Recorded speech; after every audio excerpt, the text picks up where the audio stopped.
is to provide fertilizer. 750 million rupees scam at the Gampaha district Sanasa Bank. Depositors hold demonstration opposite Presidential Secretariat. Will the Sri Lanka Muslim Congress jump ship in support of the 20th Amendment? Prices of coconut surges past 100 rupees. මේ තියෙන තත්ත්වයත් එක්ක පොල් බෑයක් තමයි ගෙදරට ගෙනියන්න සිද්ධ වෙලා තියෙන්නේ. Sri Lanka responds to concerns raised by United Nations Human Rights Chief. A very good evening and welcome to Primetime News on TV1. Now moving on to your lead story this evening. Minister C.B. Ratnayaka revealed that the attention of the cabinet was not drawn towards the report presented by the committee appointed by the Prime Minister to review the draft 20th Amendment to the Constitution. Now this was during today's cabinet meeting. විශ්වවිද්‍යාල සංශෝධනය ගැන සාකච්ඡා වුණාද මේ දැන් අද දිනේදී? 20 වෙනි සංශෝධනය ගැන කතා කරනකොට ගරු ජනාධිපතිතුමා ඒ සඳහා කමිටුවක් පත් කළා එතුමාත් එක්ක සාකච්ඡා කරන්න කියලා කිව්වා. අද කමිටුවට ඉදිරිපත් කරනකොට ඒ කමිටුවට ඉදිරිපත් කළා කමිටුව වාර්තාව ඉදිරිපත් කරනකොට කැබිනට් මණ්ඩලයට නෑ තාම ඉදිරිපත් කෙරුවේ නෑ. ඒ කියන්නේ අද කැබිනට් මණ්ඩලයට කමිටුව වාර්තාව ඉදිරිපත් වුණේ නෑ. නෑ නෑ. ඒ කියන්නේ අගමැතිවරයා විසින් අද ඉදිරිපත් කරනකොට ඒක ඉදිරිපත් වුණේ නෑ. ඉදිරිපත් කරලා නෑ. නමුත් සාකච්ඡා කරමින් සඳහා අගමැති ජනාධිපතිතුමාට ඒ තීන්දුව බාර දුන්නා. ඒ කියන්නේ මේ අගමැතිතුමා ජනාධිපතිතුමාට බාර දීලා ඊට පස්සේද කැබිනට් මණ්ඩලයට දාන්නේ.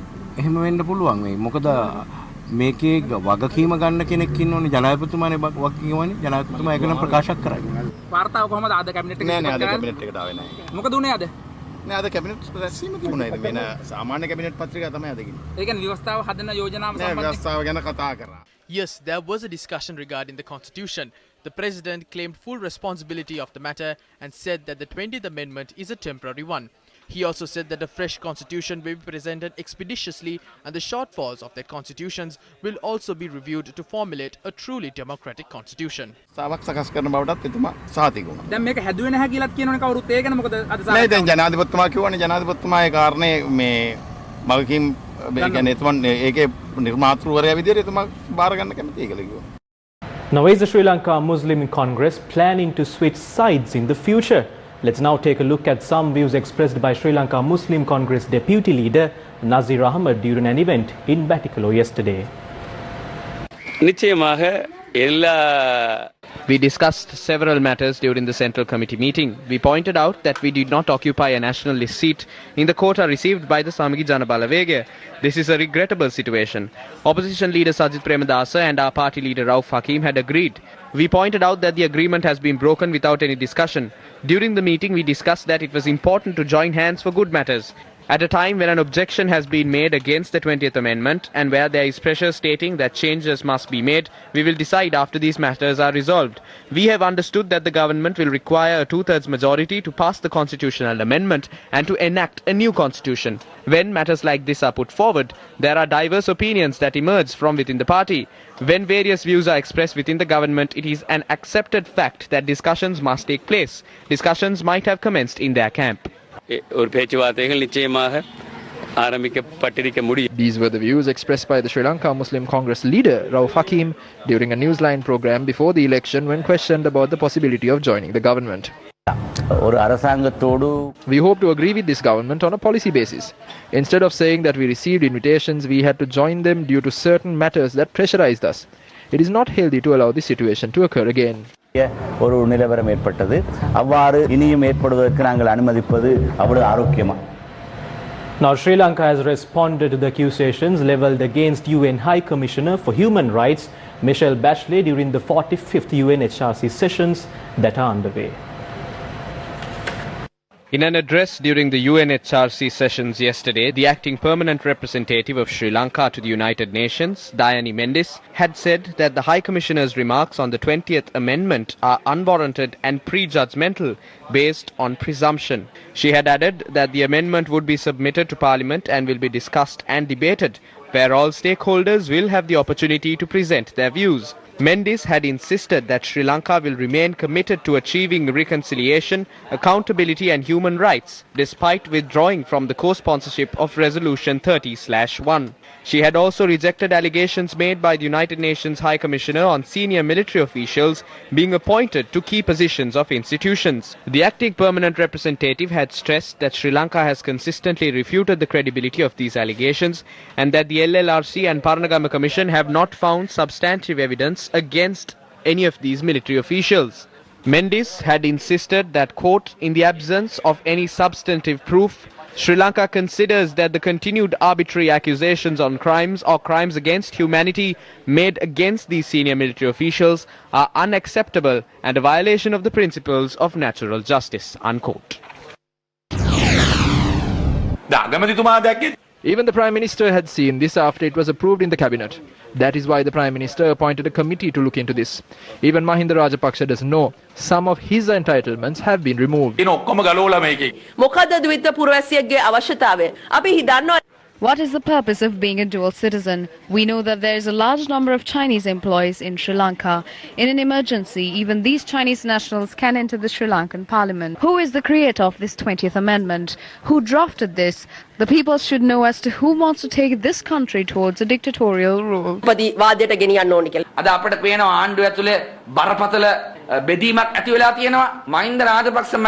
We can see that there is a massive division within the government. Will Mahinda Rajapaksa be okay with the fact that people are trying to drag him down to a level below the great king as he was regarded earlier? With this current plot, they will not be able to crown Prince Namal in the future. Please line up to defeat this power hunger and this dictatorship that is revolving around one person.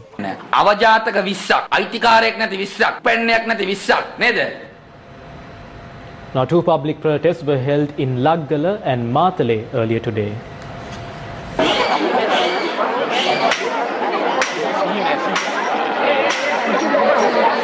Parents and past pupils of the Vijaypala College in Matale acted in an irate manner today. The protest was organized to oppose a move by the police to block an entrance road to the school, which was used for a number of years. According to our correspondent, there are two entrance roads to the school. However, protesters allege that the police have blocked the rear entrance to the school.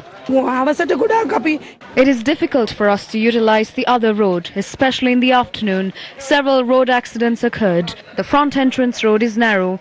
This road is essential. We attempted to discuss this matter with the Matale Divisional Secretary. All our efforts proved futile. As a result of that, we have decided to commence this protest today. The protesters held the demonstration blocking the A9 road, and a heavy vehicular congestion occurred as a result.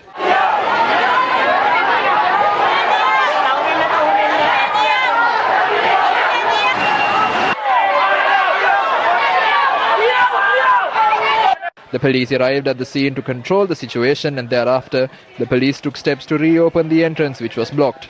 The protesters dispersed shortly after. Now, a farmer in Lanka commenced a protest atop a tree, urging authorities to resolve the fertilizer shortage.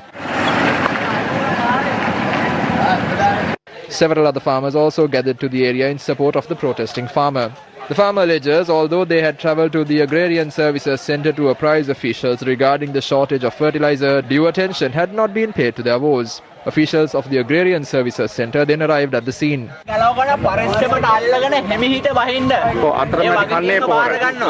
The officials requested the farmer atop the tree to climb down while promising to deliver fertilizer to the farmers by next Monday.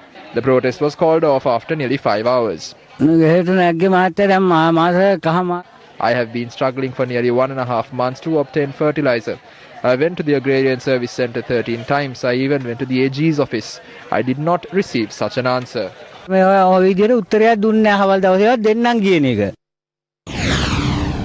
Meanwhile, depositors at the Sanasa Bank branches in the Gampaha district also staged a protest in Colombo today. The protesters marched from the Fort Railway Station to the agitation site in front of the Presidential Secretariat. They alleged that the management of the Sanasa Bank branches in the Gampaha district has embezzled 700 million rupees in deposits.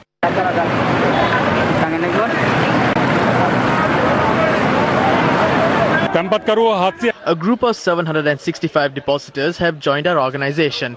Their money is from the Gampaha district Sanasa bank branches. We deposited money and expected a monthly pension from them. Money for medicine. We now demand an end to this. Several protesters had the opportunity to meet an official at the presidential secretariat. The group then dispersed on the premise that the issue would be discussed again at a later date. A group of ETI depositors convening a media briefing today said they have not been paid compensation as of yet. We are in a dire state as depositors today. We have nowhere to go as depositors of ETI. But the 4 directors at ETI who embezzled a large amount of money are living a luxurious life. No one is coming forward to resolve this issue for us. We are not well, mentally or physically. They come before the law but somehow get away from the law as well. I deposited money at TTI by selling a house to teach my 3 children. Please give us the remaining money within this year when you receive the report from the Commission. We are helpless. Our children are starving. We ask the President to help us. Wherever we go, justice is not served.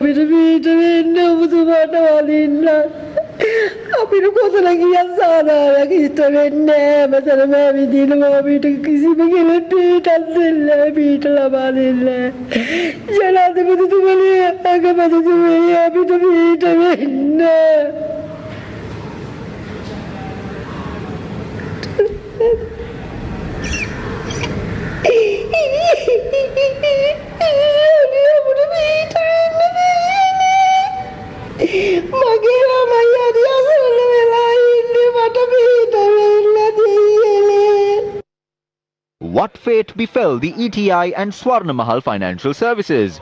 In 2018, the former government revealed that an investor was interested in purchasing the EAP group of companies, the umbrella group of the aforementioned companies. It was notified that an investment of $75 million will be invested to obtain a 45% stake in the EAP group of companies, an institution named Blue Summit Capital Incorporated in Singapore and had presented itself as the interested party in March 2018.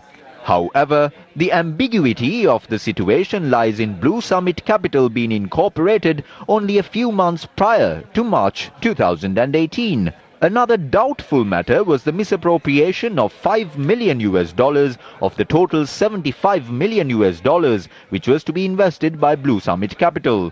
Eventually, Blue Summit Capital, which only acquired the profitable institutions of the EAP group, has by now transferred the stocks to another entity. The names of several influential politicians were synonymous with the dubious transaction which deceived depositors under the guise of a foreign investor. It is not too late to mete out justice to the politicians who are behind this deception which squandered the funds of many.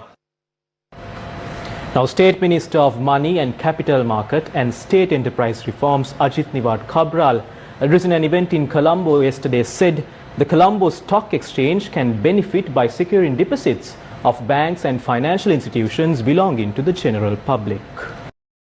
A few days ago, we had meetings with the Securities and Exchange Commission and the stockbrokers and the Colombo Stock Exchange. And the message that I wanted to convey to them was a very simple one. We have nearly 10 trillion rupees in deposits in the banks and the finance companies. The banks have about 9 trillion rupees in deposits from people, that is 9,000 billion rupees. And the finance companies have another trillion rupees. Now, if you take 1% of that, you'll find that it is 100 billion rupees. Now, the EPF at the height of its investment portfolios had invested only 71 billion rupees in the stock market. And if that could have made such a big impact on the stock market, the locals today can make that impact. If they were to return to the market, because the market is at such a good price today. You have shares which are grossly underpriced. So let the Sri Lankans buy that.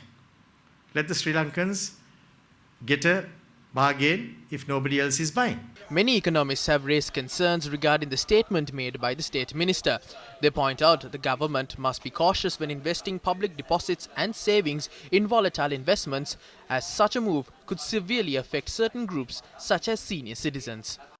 Now the question is, whose are these deposits? By and large, these are individual deposits, and of the individuals, most of them are in the category of persons 60 years plus, because their savings over the years, their EPF money and so on have sometimes been invested. The rest are obviously those who save as they earn. Now the issue is, in the secondary market, there are multiple questions about the inside information that is shared among certain people in the stock market, unhealthy practices, about non-transparent and unequal sort of playing field there. And also Mr. Cabral refers to the period where during his time, I believe, a large amount of money was invested by the EPF in the stock market, and he says, look how people were able to profit during that time. Yes, certain people profited during that time, that's for sure. And there's been a lot investigated and written about some of those transactions as well. So therefore, all these things need to be considered, because just like prices can go up in the stock market, prices can also come down. So if there are no watertight guarantees by certain people to purchase other people's stocks in the secondary market, like it happened in the past, the risk of losing money is also very much present as much as earning.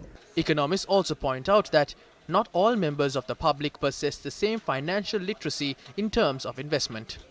In an investment decision, the main thing one would consider would be the trustworthiness, because the last thing that someone would wanted to see is losing their investment. But the reason why banks have a higher amount of savings is because of the trustworthiness factor.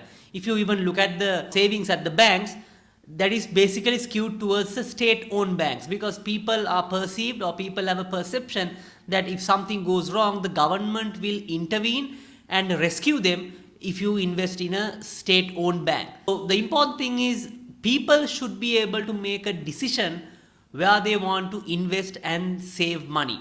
And that will depend, of course, based on their financial literacy. They should be having enough information and knowledge on managing their portfolio, managing their savings.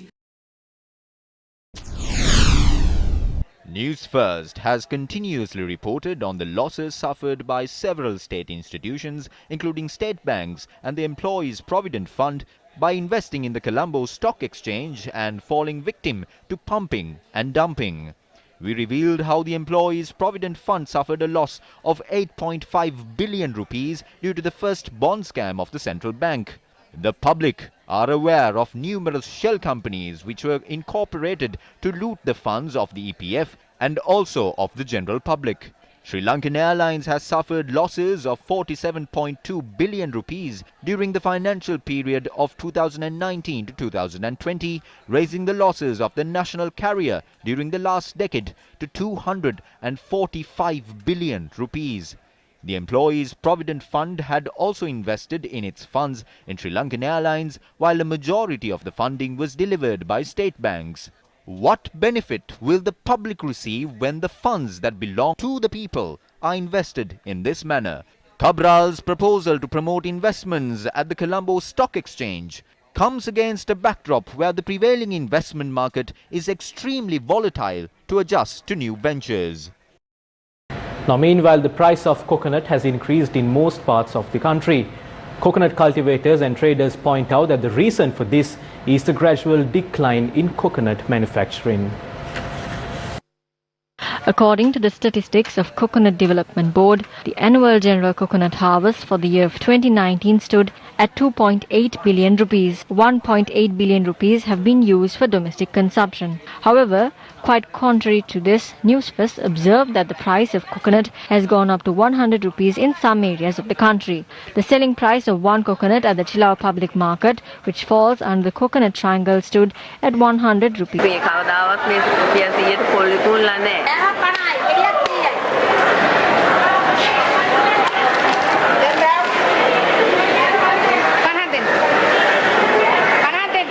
මේ ගස්වල පොල් හැදින්නේ නැති ප්‍රශ්නයක් තමයි තියෙන්නේ. කලින් තිබ්බේ 40 දැන් මේ ගෙඩිය 70යි. හිරමනේට දාන්න බෑ මේ ගෙඩිය. මේ තියෙන තත්ත්වයත් එක්ක පොල් බෑයක් තමයි ගෙදරට ගෙනියන්න සිද්ධ වෙලා තියෙන්නේ. දැන් ගොඩක්ම වෙලා තියෙන මේ ටිකේ දැන් වැස්සට. The main reason for this is rain. These days, it takes approximately 2 years for coconut branches to grow. There is a lack of farmers with the drought season. There is a lack of coconut in the lands as well. The price of coconut has increased from 80 rupees to 90 rupees. We as cultivators did not expect such a rapid surge. Our price range as cultivators is from 40 to 45 rupees. The government has failed to come up with a pricing formula or to impose a price control. We see the illegal coconut business that is being carried out in the Puttalam district as the reason for this. There is a coconut shortage of 0.7 billion in the country. Therefore, managing what we have is what the government must do. But why is there a massive price surge in coconuts in the market today? We state with responsibility that the authorities responsible for coconuts in Sri Lanka, the chairman of the Coconut Development Board and the chairman of the Coconut Research Institute must be held responsible for this. The plight of the residents in several villages have worsened as wild elephants encroach villages in search of food. These villagers poured out their problems to the Gammadda team as they have been left helpless. Now today is the 19th day of the Gammadda door-to-door initiative.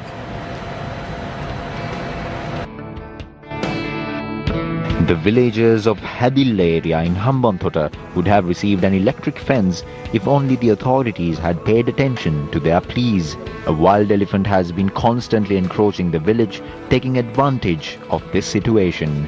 The Gammadda team who visited the district came across houses that were destroyed by wild elephants that have claimed human lives as well. 7 people have been killed due to wild elephant attacks within a short period. The residents of Hadilla who remain sleepless at night will be able to enjoy a good night's sleep if only a fence is erected. The villagers of Suryapura in Trincomalee have been hit by an acute shortage of water. The pipeline transporting water from the Alla area in the Mahavali River to the Kantale water treatment plant runs through this area. However, these residents are yet to find a source of water to quench their thirst. Villagers complain that they have to purchase water from a bowser, that too only once a fortnight. Around 175 families in Galgamur in the Kurunegala district spend their days in fear of losing their lives. These residents live in uncertainty, not knowing when the elephants from the Tekavatta and Palukadavala forest reserves would attack them. Our Gammadda team came across 2 houses that were attacked by wild elephants last night. Villagers point out that the electric fence installed in the area lacks sufficient voltage.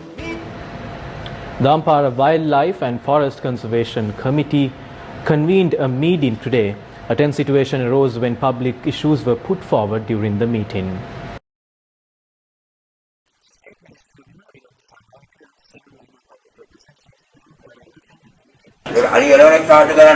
මේ සතා අනිවාර්යයෙන්ම අපිට ප්‍රහාරයක් එල්ල කරන්න එනවමයි ඒගොල්ලන්ගේ වාසස්ථානයෙන් අපි ගලවන්නේ.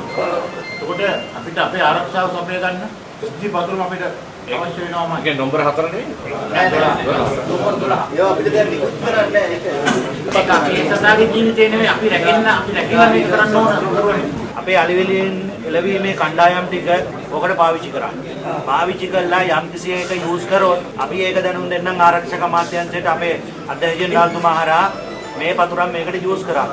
ඊට පස්සේදී ඒක අපි රික්වෙස්ට් කරගන්න. දැන් මේ ඔක්කොම පක්කම පාය මාර්ගය උදලා ගෙද්දි අලි ගමේ ඉන්නවා. හැම රායකම ගෙවල් කරනවා. මිනිස්සු මරනවා. මොකද විසුරුවා? ඒ ජීලාර බලපෑම කොච්චර දාලා තිබුණා. දැන් ඒ කට්ට විසිරලා නෑ. වනජීවි දෙපාර්තමේන්තුවේ නිලධාරී කාරණේ වනජීවීන් ආරක්ෂා කරන එකයි භූමිය ආරක්ෂා කරන. ඒගොල්ලෝ කරන වෙන රාජකාරියන්නේ. දැන් මේ පැටලිලා කියන මේ අපි මේ ගන්න තීරණ ප්‍රායෝගික වෙන්න බෑ. ඒක ඔබතුමාලා විසුමක් හොයාගත්තේ නෑ. දැන් අවුරුද්දක් තිස්සකට ආගෙන ටෝච් එක ගන්න විදියක්. නැවකේනි කිව්වොත් ටෝච් එකක් හොරා ගන්න බැරි දෙපාර්තමේන්තුවක් අලිරකින්නේ කොහොමද අලි? කිලෝමීටර් 8,500ක් අලිවට රකින්න ආරලා. කානිනදාරි ජිප් අරව වෙන.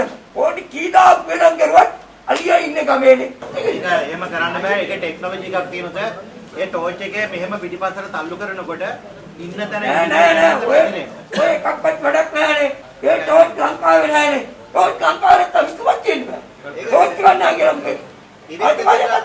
කියලා අදියා වාහන ඉල්ලන්නෙත් නැහැ මහා මන්දිර ඉල්ලන්නෙත් නැහැ ඌට ඕන කණ්ඩායි වසු ටික ඉන්නතර ඒක අපිට දෙන්න බැරි නම් ඒ අලියා එනවමයි මට කලු ටිකේ මායිමේ දැකෝලාලා වෙලා වීඩියෝ ඔක්කොම කරලා තියෙනවා දැන් පොලිසියට කිව්වා මේ කොටම කිව්වා කිසි කෙනෙක් කියන්න බෑ හැබැයි හදිස්සියට ගමේ මිනිහෙක් සල්කොටේට කඩොල් කෑල්ලක් කියලා බැඳ ගන්න වෙල් ටිකක් ගත්තොත් බඩුවම දැන් ඒකත් සාක්විදානයක නෙවෙයි ඒලා මේ කාරණේ තා බරපතලයි අවුරුත් තරහ වෙන්නේ මම වීඩියෝ එකක් අරගෙන අදාළ නිලධාරියෝ ඔක්කොම වගුත්තර කරුවා.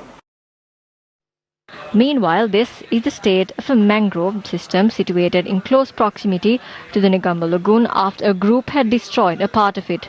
The destruction took place in the Dundalpite area in the Negombo Lagoon.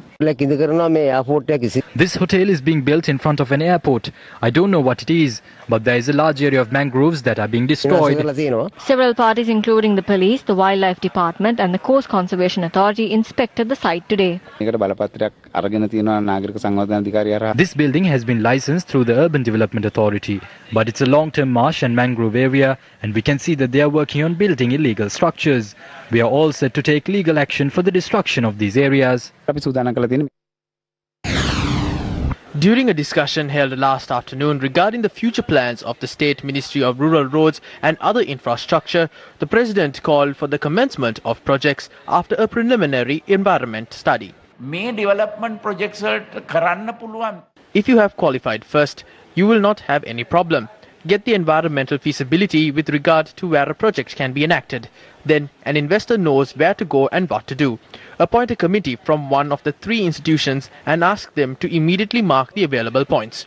You don't have to wait for a project. We know that roads need to be paved. You need soil to build roads. Then if everyone is told, the environment authorities, the forest authorities, the Mahaveli authorities and the wildlife officials will clearly say these are the places where you can get soil. These are the places where you can get stone and sand. Then there is no trouble.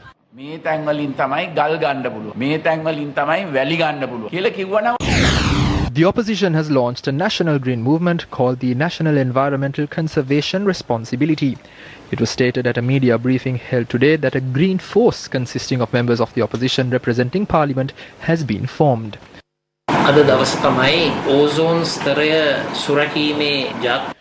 Establishing a green unit at the office of the opposition leaders, we, for the first time as a political party, launched the tree planting program to take on the national responsibility for the environment.